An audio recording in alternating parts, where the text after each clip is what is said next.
Bonjour et bienvenue, merci infiniment d'être là aujourd'hui.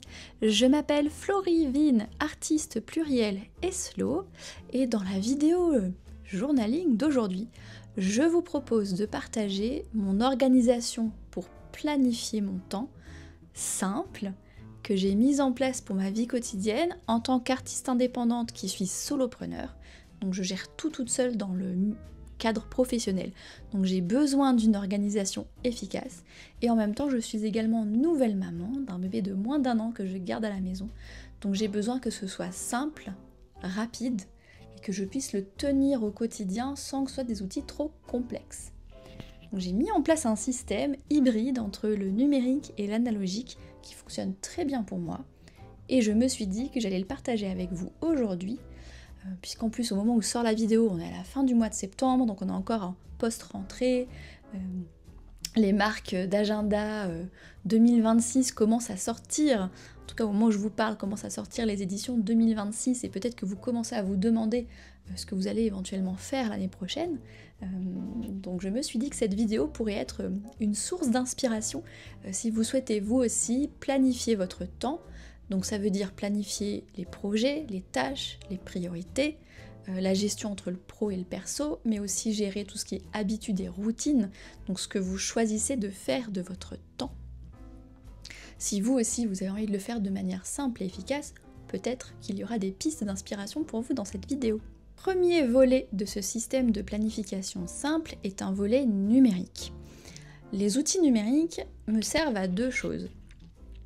Un, ils me servent à dézoomer, c'est-à-dire à m'organiser à long terme, à garder les informations pour un futur plus lointain et être sûr de ne pas les perdre ou de ne pas les oublier, de pouvoir par exemple découper des longs projets en étapes et en tâches qui vont se faire sur plusieurs mois, ou par exemple à me rappeler d'une date limite ou un rendez-vous ou un anniversaire qui est peut-être dans quelques mois, voire plus d'1 an. Ça c'est le premier usage du numérique pour moi, le long terme. Le deuxième usage du numérique pour moi, c'est de pouvoir avoir une archive, c'est-à-dire de pouvoir avoir accès facilement à travers une app à justement l'archive de mes idées autour du projet, l'archive de ce que j'ai pu faire, ou justement ce que j'ai choisi de planifier, et au moment où on arrive au moment de s'occuper de ce moment-là du projet, de cette tâche-là, de cet élément-là de ma vie, eh bien je n'ai plus qu'à, entre guillemets, aller sur mon outil numérique et récupérer les infos dont j'ai besoin. Ça garde aux choses ce dont je vais avoir besoin dans le futur, et ça me permet de planifier à long terme. Pour faire ça, j'ai deux outils, mais franchement ça pourrait être fait dans un seul. Donc j'ai Google Agenda, donc un calendrier numérique, et Notion, donc une application de prise de notes numérique. Et je sais que Notion fait aussi agenda, donc j'aurais pu tout faire sur Notion. Après vous avez plusieurs apps de calendrier et de prise de notes, vous pouvez vraiment choisir celle que vous voulez. Pourquoi j'ai choisi Google Agenda et Notion? Parce que c'est celle que j'utilise depuis des années. Donc ma philosophie simple, c'est que si j'ai un outil qui fonctionne, je continue à l'utiliser tant qu'il me convient. Comme ça m'évite la charge mentale de changer d'outil, de tester plein de trucs, etc. etc. Présentation brève de comment j'utilise ces deux outils numériques pour planifier les choses. Le Google Agenda, donc le calendrier numérique, me sert tout simplement à noter par avance les dates, qui sont des dates précises qu'il ne faut pas oublier. Donc par exemple les anniversaires de mes proches, ça revient automatiquement chaque année. Par exemple des rendez-vous, mettons rendez-vous médical, des fois il faut prendre rendez-vous super longtemps à l'avance. Ça me permet de noter les dates de vacances, les dates où les gens viennent, des gens de la famille par exemple viennent passer le week-end à Paris. Je le note par avance, comme ça je sais que ce week-end-là je suis déjà engagée, et si on me demande de faire autre chose, je peux dire que je suis pas libre. Donc voilà, ça me permet de vraiment planifier mon temps longtemps à l'avance et de ne pas oublier qu'il y a quelque chose de prévu. Et lorsque la date approche, le fait de l'avoir en numérique me permet d'avoir une notification sur le téléphone qui me rappelle que j'ai un rendez-vous à ne pas oublier aujourd'hui ou demain ou la semaine prochaine, en fonction de comment je paramètre les choses. Ça c'est bien avec le numérique, c'est qu'on paramètre bien les choses comme on veut. C'est le seul et unique usage de l'agenda numérique. Sachant que par le passé, si vous avez vu mes vidéos passées, je vous avais fait une vidéo sur le système de time blocking en anglais ou organisation par créneau. J'utilisais Google Calendar pour ça, Google Agenda pour ça par le passé. Donc ça peut être un usage du calendrier numérique si vous le souhaitez. Dans le cadre de mon organisation plus simple qu'avant, je ne le fais plus. Deuxième outil numérique qui est donc Notion. Notion c'est quoi? C'est une application grosso modo de prise de notes numérique et qui permet ensuite d'organiser ces pages de notes comme on veut, dans des bases de données, etc. C'est un outil qui est à la fois très simple et très flexible, mais qui nécessite un certain temps de prise en main. Si vous n'en avez jamais entendu parler, que vous voulez vous organiser très simplement, vous pouvez commencer par une application beaucoup plus simple, comme tout simplement OneNote de Microsoft ou l'application Note d'Apple. Il n'y a pas besoin d'avoir un outil aussi avancé. Mais comme moi j'utilise depuis 2019, maintenant je maîtrise bien, du coup j'arrive à lui faire ce que je veux. Et donc Notion, en termes de planification à long terme, à quoi me sert-il? La première chose, il me sert de rappel lorsque je mets en place des objectifs, des intentions, des buts qui sont à long terme. Donc par exemple, quand je fixe mes objectifs annuels ou que je fais le point à la moitié de l'année, je vais noter le résultat de mon introspection dans la page principale de mon Notion. Je vais avoir mon objectif principal dans chacun des 3 domaines de vie, professionnel, créatif et personnel, avec les routines et les projets qui sont en cours pour atteindre ces objectifs. Comme ça, à chaque fois que j'ouvre mon outil numérique, je les vois, comme ça je m'en rappelle. Je note aussi mon thème de l'année, mon mot de l'année, je note aussi mon intention de l'année, tous ces éléments-là qu'on peut faire au moment de faire des introspections, puis si on les note pas quelque part, et ben on ne les voit plus, on peut oublier. Il a un rôle de me rappeler ça, en fait, à chaque fois que j'ouvre l'outil. Et d'ailleurs, si vous voulez en savoir plus sur l'introspection de mi-année et le fait de poser ou réviser les objectifs, de réaligner sa vie, etc., il y a une vidéo qui est sortie fin août sur le sujet. Donc n'hésitez pas à aller voir si ce sujet-là vous intéresse. Là, on est plus dans le concret, la planification concrète aujourd'hui. Et ensuite, cet outil numérique Notion me sert tout simplement à noter tout ce que j'ai à planifier d'avance pour les projets en cours à long terme. Je vais avoir une fiche par projet. Par exemple, en ce moment, je travaille sur les ateliers en ligne de journaling. Et ben, j'ai une page pour le prochain atelier qui s'en vient, qui est l'atelier de justement lancer une pratique de journal et une routine de journal. Et bien, j'ai une page.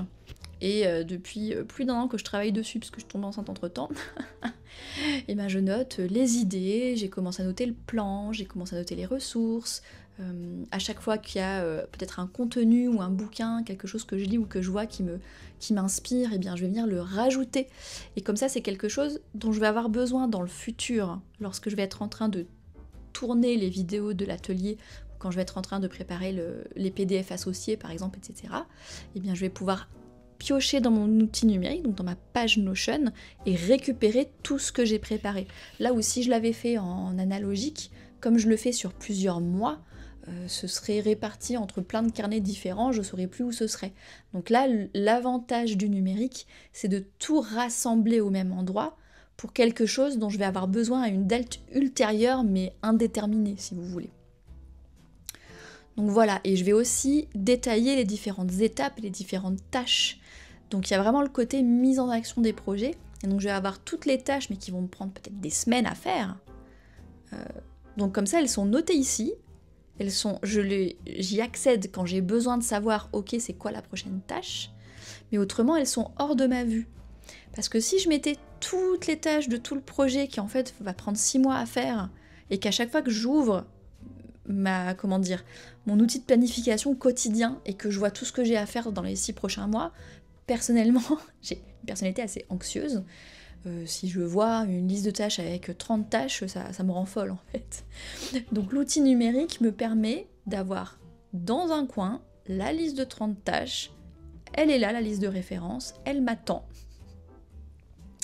Mais j'ai pas besoin de l'avoir sous le nez au quotidien, si vous voulez. Donc on est vraiment sur du long terme. Ensuite, le deuxième angle, qui est l'angle le plus quotidien que j'utilise le plus dans ma planification simple et sereine, c'est la planification analogique. Je m'aide énormément de journaux, agenda, papier pour m'organiser. Et alors cette fois-ci, on n'est plus sur le long terme, on est sur l'immédiat. Donc l'organisation, le plus grand, c'est mensuel. Et de manière générale, c'est l'organisation à une échelle hebdomadaire et quotidienne. Pendant très longtemps, j'ai utilisé le système du bullet journal. Maintenant, je l'utilise plus tellement sous ce format-là parce que depuis que j'ai mon bébé, je n'ai plus le temps. En 2025, j'ai exploré les agendas papier pré-remplis et pré-datés parce que c'est quand même beaucoup plus simple quand on n'a pas beaucoup de temps pour s'organiser. Les outils dont je ne vous parlerai pas, si vous avez l'habitude de suivre mes vidéos journaling et que vous vous demandez où est-ce qu'ils sont, c'est parce que ce ne sont pas des outils de planification. Là-dedans, il y a mon journal d'archives, mon carnet de bord de la vie, mes souvenirs, etc. Ça, c'est pas de la planification, donc je vous en parlerai pas. Et l'autre, c'est celui-ci là que j'ai qui est ouvert actuellement sur mon bureau, qui est ce que j'appelle mon journal de projet. Techniquement, on pourrait l'appeler mon bullet journal, mais c'est un journal qui me sert à déverser mes idées, à faire des brainstorms, c'est un carnet de travail, un carnet de création. Ce n'est pas un carnet où je planifie le futur, c'est un carnet que je n'utilise qu'au présent. Du coup, ces deux carnets-là, on va pas en parler en détail aujourd'hui. Ce dont on va parler en détail aujourd'hui, c'est mon petit agenda avec des double pages hebdomadaires qui me servent à planifier mes tâches et mes priorités dans la semaine et dans la journée. Et on va parler de mon deuxième agenda, qui est un Hobonichi Weeks, qui est également un agenda hebdomadaire avec une double page par semaine, qui me sert à suivre mes routines et mes habitudes créatives et sportives. Donc celui-là, il est plutôt pour planifier et suivre tout ce qui est routine, habitude, activités quotidiennes, etc. Tandis que celui-ci, il est plus professionnel pour suivre les tâches. Pourquoi j'en ai deux ? Parce qu'en 2025, j'ai arrêté le bullet journaling et je teste d'autres façons de faire. Pour être tout à fait transparente avec vous, en 2026, j'ai l'intention de fusionner ces deux usages dans un seul carnet. Mais, avant de parler de 2026, donc le premier carnet, qui est un carnet au format poche, dans lequel j'utilise actuellement un agenda donc pré-rempli 2025-2026 de la marque Paper Republic, il est ultra simple. Il y a simplement une vision annuelle en début et en fin de carnet, mais après c'est uniquement des doubles pages hebdomadaires avec à gauche, à l'horizontale chaque jour de la semaine et à droite une page vierge. Et en fait j'aime beaucoup cette organisation qui est simple et compacte, surtout sur un format poche, parce que ça m'oblige à prioriser. Ça m'oblige à ne pas essayer de tout noter et à ne pas essayer de tout faire, mais de vraiment noter ce qui va être le plus prioritaire, ce sur quoi je vais vouloir me focaliser cette semaine, en me disant, mais c'est pas grave, de toute façon j'ai mon outil numérique dans lequel il y a toutes les autres tâches, donc si par magie j'arrive à faire tout ce qui est prévu avant la fin de la semaine, je sais où piocher des nouvelles tâches, je ne vais pas être en manque de tâches, il n'y a pas de problème. J'ai plutôt tendance à avoir le problème inverse qui est de trop en noter et de trop m'en mettre par rapport à ce que j'ai le temps de faire. Le petit format compact m'oblige à choisir. Et donc le concept de ma planification simple, c'est de choisir un focus professionnel pour la semaine. Donc un projet, une grosse tâche à terminer, une mission, un truc comme ça. Et une fois que ce truc-là il est fait, alors après, ça veut pas dire que c'est la seule chose que je vais faire dans la semaine, mais au moins quand elle est faite, je sais que j'ai fait le plus important.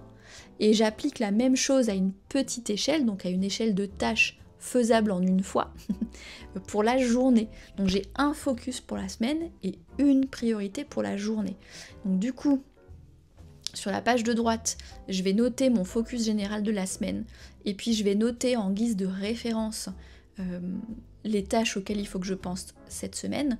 Donc ça, les tâches qui ont des dates limites, par exemple aller chercher le vaccin avant le rendez-vous médical de ma fille, ou recommander des sacs poubelles 50 litres, je sais pas quoi, des choses voilà qui pour ne pas les oublier qu'il faut que je fasse cette semaine.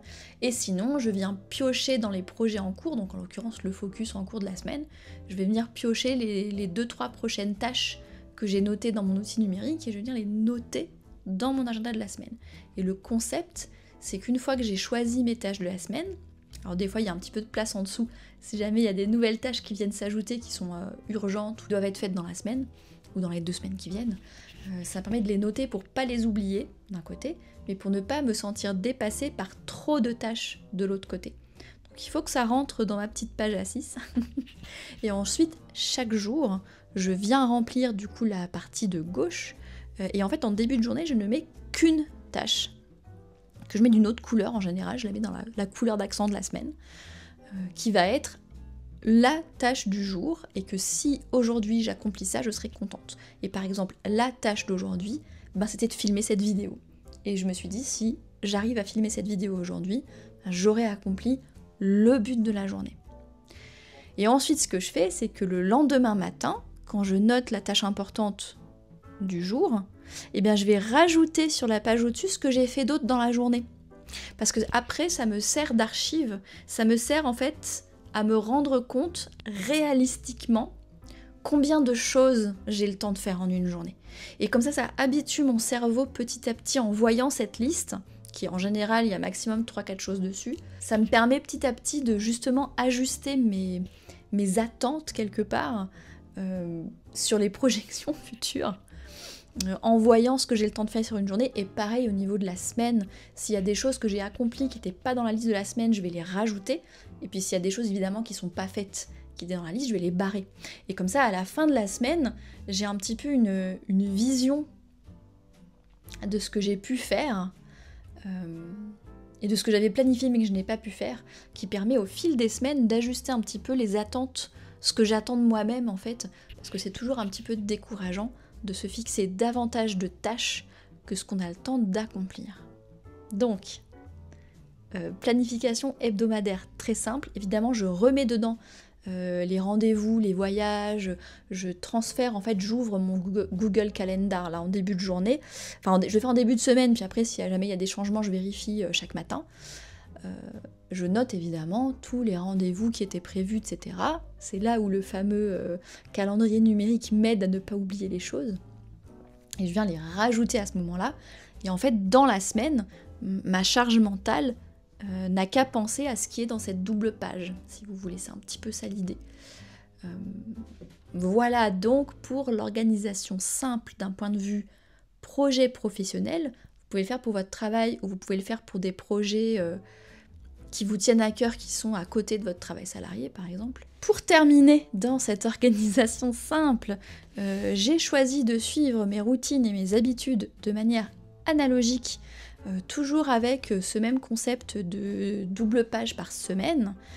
Je me suis rendu compte en testant que c'est pour moi le format qui me convient le mieux. Si vous souhaitez passer sur un agenda analogique et que vous ne souhaitez pas faire un bullet journal où vous tracez tout vous-même, parce que bon, si vous tracez tout vous-même, le problème il est réglé, vous faites la mise en page que vous voulez. Mais si vous cherchez des options qui sont de l'agenda pré-rempli, il existe plusieurs choses. Ça peut être une page par jour, ça peut être des doubles pages hebdomadaires, il y a plusieurs formats. Donc n'hésitez pas à tester en fait, pour voir ce qui vous convient le mieux. Ma gestion de routine, habitude et un peu ma gestion domestique, parce qu'il y a aussi une comptabilité très simple dans ce journal-là. Je note tout simplement sur la colonne de droite des journées, si j'ai dépensé quelque chose aujourd'hui et combien, et j'ai un total à la fin de la semaine. Comme ça, j'ai toujours une vision approximative de combien j'ai dépensé pour Café aux Étoiles et dans le foyer personnel. Ce qui me permet de voir si je suis dans les clous du budget, si j'ai un peu trop dépensé, s'il faut que je fasse attention, etc. Encore une fois, c'est ça l'idée de cette organisation simple, hein, si vous vous rappelez le début de la vidéo. L'idée, c'est de pouvoir suivre mes routines, mes habitudes, toutes ces choses qui nous encombrent la charge mentale, de façon simple et efficace, sans que ça prenne 15 ans à faire. Donc là, mes doubles pages hebdomadaires, là, chaque matin, ça me prend 5 minutes. 5 minutes chaque, allez, ça fait 10 minutes au total. J'ouvre la double page hebdomadaire, je note ma tâche du jour dans le petit agenda de professionnel, et donc dans l'agenda de suivi d'habitude, je me fais... Alors à gauche, ça va être là où je vais noter les habitudes que j'ai faites la veille du coup, est-ce que j'ai peint, est-ce que j'ai écrit, est-ce que j'ai fait de la course à pied, est-ce que j'ai fait du renforcement. Alors c'est pas toutes les habitudes de la Terre, hein. Je vais pas noter si je me suis lavé les dents par exemple, c'est les habitudes que je suis en train de mettre en place en ce moment et que je suis en train d'essayer de pérenniser en ce moment. Donc j'ai des petites gommettes qui me permettent d'avoir des codes couleurs pour les habitudes, et donc quand je les fais, je le marque, et je mets ce que j'ai fait pendant combien de temps et à quelle heure. Donc encore une fois, ça me sert aussi d'archive pour pouvoir ensuite ajuster les habitudes. S'il y a un horaire auquel j'arrive jamais à me tenir, bah essayer de le faire une autre heure. Ou alors si je me mets des créneaux trop longs, eh bien raccourcir le créneau, parce que si c'est trop long ça me fait peur. Vous voyez, j'en tire des conclusions après tout ça, vous voyez. Donc je vais noter chaque habitude. Et sur la droite, pour les petites routines un petit peu plus basiques qui ne nécessitent pas forcément de noter plein de choses en détail, j'ai un petit tableau. Je crois qu'ils appellent ça la méthode Alastair. Donc en fait, j'ai toute la liste des habitudes que je veux faire en plus et celles que je ne veux pas faire. Donc par exemple, pas boire d'alcool, pas dépenser d'argent, me coucher avant 23h. Et donc ensuite, sur les colonnes, il y a lundi, mardi, mercredi, enfin tous les jours de la semaine. Et du coup, chaque jour, je vais mettre un petit point si j'ai fait l'habitude, ou celle que je veux faire moins, je vais mettre un petit point si je ne l'ai pas fait. Et ça me permet chaque jour d'avoir 5 minutes pour me dire, tiens, hier, est-ce que j'ai créé? Oui, non. Est-ce que j'ai lu? Oui, non. Est-ce que j'ai fait de l'activité physique? Oui, non. Est-ce que j'ai bu de l'alcool? Oui, non. Donc en fait, c'est une façon de faire une sorte de check-in quotidien avec moi-même sur le style de vie que je souhaite cultiver et de vérifier en fait si je suis sur le bon chemin de manière très simple, puisque je prends peut-être 10 minutes le lundi matin pour mettre en place la petite page hebdomadaire, et ensuite 5 minutes tous les matins pour venir cocher les cases, venir voir si je l'ai fait, si je l'ai pas fait. Et de temps en temps, alors soit j'ai une idée dans la semaine et je le fais tout de suite, soit ça va être lors d'un point hebdomadaire que je fais en général le dimanche. Je vais noter un peu comment je me suis débrouillée cette semaine avec mes habitudes, et puis s'il y a des leçons à en tirer. Il y a des pages vierges en fait à la fin du Hobonichi. C'est ça qui est sympa avec cette marque de carnet, c'est qu'ils ont des feuilles très très fines. Je crois qu'elles font que 52 grammes par mètre carré, ce qui permet d'avoir beaucoup de feuilles, enfin beaucoup de pages, donc quelque chose qui prend pas beaucoup de place. Et donc là, celui-là, il a, je crois, une quarantaine de doubles pages libres comme ça à la fin du carnet. Et du coup, ces doubles pages libres-là, je m'en sers pour que tout soit au même endroit. Ça aussi, c'est un élément de simplicité, que tout soit au même endroit, tout soit dans le même outil. Et donc dans ces pages-là, je marque soit par exemple le programme de sport que j'ai prévu de faire, ce genre de truc. Par exemple, ma kiné, elle m'a donné un programme de reprise de la course à pied en postpartum, que j'ai toujours pas fini. Et bah j'ai noté, en fait, c'est un programme en 40 séances, bah j'ai noté le contenu de chacune des 40 séances dans mon carnet. Ce qui fait que quand j'arrive à ma session de course à pied, je n'ai qu'à ouvrir en fait la page. J'ai mis un petit marque-page dessus pour la retrouver facilement. Et je n'ai qu'à venir ouvrir la page de là où j'en suis du programme. J'ai coché ce que j'ai déjà fait. Et là, je vois le prochain, c'est 25 minutes de course sans arrêt. Donc ça me permet de me référer très facilement aux outils que je vais avoir mis en place en début d'habitude ou en début de programme pour pouvoir continuer à le suivre. Plutôt que d'aller je ne sais où chercher l'information, je sais que toutes les informations qui concernent mes routines et mes habitudes sont au même endroit dans ce carnet. Et dans ces pages vierges, je vais également noter justement les remarques que je peux me faire sur les routines et les habitudes. Par exemple, en ce moment, je crée le matin, après le café, avant de commencer ma journée de travail, ou le journal, la planification, les autres routines. C'est un truc qui fonctionne super bien. Et du coup, j'ai noté régulièrement dans mon carnet ce qui marche, à quelle heure je commence, combien de temps ça dure, quel type d'environnement va favoriser le fait que je vais peindre plus ou moins. En ce moment, par contre, j'écris pas beaucoup, donc je vais noter qu'est-ce qu'il faudrait que je fasse pour m'inciter à ce que parfois le matin soit de l'écriture plutôt que de la peinture. Voilà, donc c'est un peu vraiment un carnet de bord de mes habitudes. Et comme tout est au même endroit, et que j'ai mis en place le système dans le carnet, le suivi quotidien, il est ultra rapide en fait. Et comme les pages sont pré-écrites, donc les semaines sont pré-écrites, pour moi en tout cas aujourd'hui, avec le fait que j'ai un enfant, etc., c'est beaucoup plus facile à tenir que sur un bullet journal qui est en fait un carnet complètement vierge, sur lequel il faut venir tout tracer, etc., etc. Donc voilà pour un aperçu de mon système d'organisation planification simple. Donc pour vous le résumer, il y a une partie numérique qui sert à la planification à long terme et de garder dans un coin les choses dont je vais avoir besoin dans le futur pour pouvoir m'y référer quand les dates approchent, mais sans que ça m'encombre la charge mentale au quotidien. Et ensuite, des outils analogiques, donc en l'occurrence un agenda qui est en ce moment divisé en deux, avec des pages, double pages hebdomadaires, qui me permettent de me référer facilement, donc à l'échelle d'une semaine et d'une journée, les habitudes que je souhaite tenir, les tâches qu'il faut que je pense à faire aussi bien d'un point de vue personnel que professionnel, ainsi que les projets qui sont en cours, les priorités, les rendez-vous, etc. Donc tout est au même endroit. Et c'est un peu une sorte d'entonnoir qui me permet d'avoir accès à la chose la plus simple le matin, qui est cette double page hebdomadaire. Voilà pour mon organisation simple, efficace et hybride entre l'analogique et le numérique. Si vous avez des questions sur ce que je vous ai présenté, c'était un peu présentation globale, n'hésitez pas à les poser en commentaire sous la vidéo.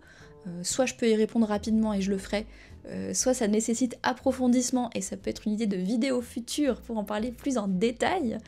En attendant, je vous remercie d'avoir vu cette vidéo jusqu'au bout. N'hésitez pas à partager aussi vos idées ou vous, votre propre organisation simple, s'il y a des choses que je n'ai pas abordées, qui fonctionnent pour vous, qui peuvent nous inspirer collectivement pendant qu'on se prépare à notre organisation planification 2026. En attendant, je vous remercie d'avoir vu la vidéo jusqu'au bout. Je vous souhaite une belle journée, une excellente soirée et à la prochaine!